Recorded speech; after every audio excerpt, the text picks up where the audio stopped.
Hello दोस्तों, अशोकाइश में आपका स्वागत है। दोस्तों, आप लोगों ने अच्छे से होली मना ली होगी और अब अपनी तैयारी में फिर से लग जाते हैं। देखिए, मैंने तो छुट्टी नहीं ली आप लोगों के लिए। अब आप लोगों को मेहनत करनी दोस्तों। अगर मैं थोड़ा सा भी ढीला अगर हो गया तो फिर आपको भी लगेगा कि नहीं सर, जब नहीं पढ़ा रहे हैं तो हम भी नहीं पढ़ेंगे। तो मैंने इसीलिए क्लास को ड्रॉप नहीं किया था क्लास, क्योंकि मैं घर भी नहीं गया। तो मैंने सोचा कि इसको जो है क्लास को अगर आपके प्रति में समर्पित हूँ तो फिर आपको भी हमारे प्रति समर्पित होना पड़ेगा। ठीक है, वो आपकी सफलता के लिए ही है।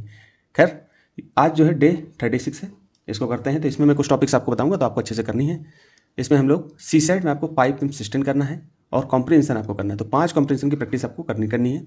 और पाइप और टंकी लास्ट चैप्टर है मैथ का। इसके बाद आप कोई चैप्टर आपको नहीं मिलेगा, सारे चैप्टर मैंने बता दीजिए हूँ। अब जो पिछले चैप्टर हैं उनको एक जगह समराइज करके बार बार उनको रिवीजन करना है। तो आपको बीच बीच में मैं बताता रहूँगा कि आपको रिवीजन फिर से कौन कौन से करने हैं। तो वो चैप्टर मैं एक जगह कर दूंगा।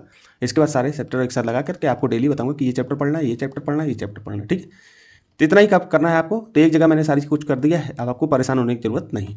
तो चलते हैं। हम लोगों ने हिस्ट्री पढ़ ली थी, अब हमने मॉडर्न हिस्ट्री में कुछ चैप्टर पढ़ने थे, तो कुछ चैप्टर हमने पढ़ भी लिए थे। आज तीसरा दिन है, इसके लिए मैंने 5 दिन आपको दिए थे। तीसरा दिन है आज। 2 दिन आपने पढ़ाई कर ली होगी। अगर छुट्टी में होली में आप लोगों ने एक दिन एंजॉय किया है तो आप जो है आराम से इसको समय निकाल करके पढ़ सकते हो। ठीक, तो मॉडर्न हिस्ट्री हम लोग पढ़ रहे थे। आपने ओल्ड एनसीईआरटी की, ओल्ड एनसीईआरटी लिखा हुआ है कि 12th 11th क्लास की एनसीईआरटी, जो ओल्ड एनसीईआरटी थी, उसका जो हमने राम शरण शर्मा सर की प्राचीन भारत की पुस्तक खत्म कर ली थी। ठीक, मध्यकालीन हमको सीक्वेंस में आना चाहिए था, लेकिन मध्यकालीन हम लोग नहीं आए, क्योंकि मध्यकालीन इतना ज़्यादा इंपॉर्टेंट नहीं है। तो हम लोगों ने आधुनिक भारत को पहले पढ़ा, अब आधुनिक भारत खत्म कर लेंगे, तो इसके बाद मध्यकालीन भारत पे आएंगे। लेकिन उससे पहले हम लोग आर्ट एंड कल्चर पे जाएंगे, फिर हम जाएंगे मध्यकालीन भारत पे। तो इंपॉर्टेंस के आधार पर ही पढ़ेंगे, कुछ भी फालतू नहीं पढ़ेंगे। तो इसमें हम लोगों ने शुरू के 5 अध्याय ये पढ़ लिए थे। फिर इसके बाद मैंने आपको 6वां 7वां 8वां 9वां 10वां ये भी पढ़ने के लिए बोल दिया था, तो आपने संभवतः अच्छे से पढ़ लिया होगा। 11वां चैप्टर आपको अच्छा पढ़ना है, राष्ट्रवादी आंदोलन।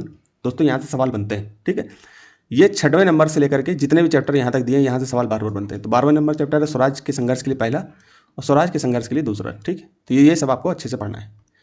तो इसमें शुरू के चैप्टर आप 5 तक अगर थोड़ा बहुत पढ़ लिए हो, ज़्यादा जानकारी नहीं है तो आप इसको छोड़ भी सकते हो। छोड़ना नहीं है, मतलब कहने का मतलब एक गो थ्रू होकर के पढ़ लो। लेकिन जो 6वें नंबर से चैप्टर है, यहाँ से सवाल बनते हैं, तो इनको नहीं छोड़ना है। ठीक है, फिर इसके बाद हमने ज्योग्राफी दी थी। ज्योग्राफी की ये लास्ट पुस्तक है एनसीईआरटी। इसके अलावा कुछ भी आपको नहीं पढ़ना है दोस्तों। तो इसमें भारत, लोग और अर्थव्यवस्था, ये पुस्तक आपको पढ़नी थी 12th क्लास में। तो इसमें मैंने कुछ चैप्टर आपको बताए थे, तो आपने दोनों दिन मैंने सारे चैप्टर बता दिए थे कि आपको ये सारे चैप्टर पढ़ने। तो आपने संभवतः ये सारे चैप्टर आपने पढ़ लिए होंगे। तो आज आपको रिवीजन करना है इसका।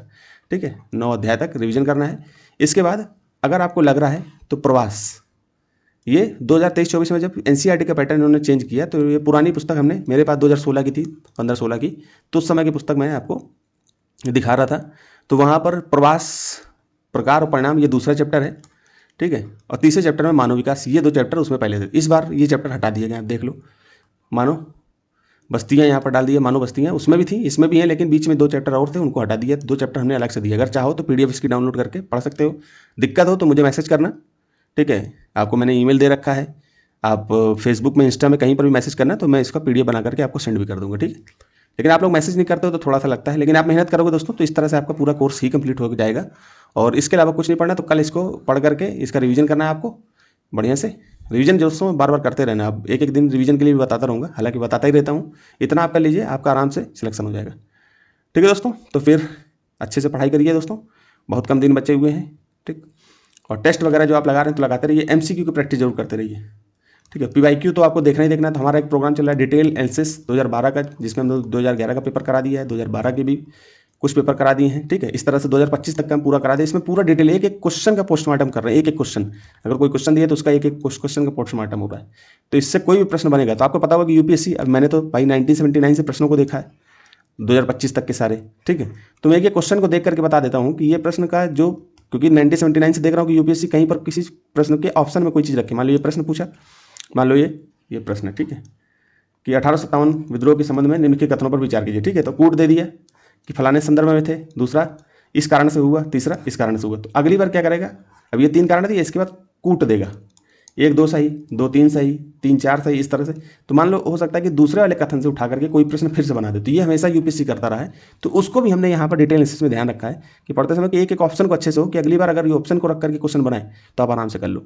और जितना रिवीजन, मतलब कि आपने मान लो साल भर पढ़ा, अब यहाँ डेली टारगेट आपको जो ये सीरीज में बता रहा हूँ, तो डेली टारगेट में आपको डेली कुछ ना कुछ बताता रहता हूँ कि ये पढ़ना है, टॉपिक्स ये पढ़ना है, ये टारगेट अचीव करना है। इसी का ही वहाँ पर आपने इतना यहाँ पढ़ लिया, अब आप मान लो रिवीजन नहीं खुद से कर पा रहे हो, तो ये सीरीज जब आप पीवाईक्यू सीरीज मेरी देखोगे तो इससे पूरा आपका सिलेबस रिवीजन हो जाएगा।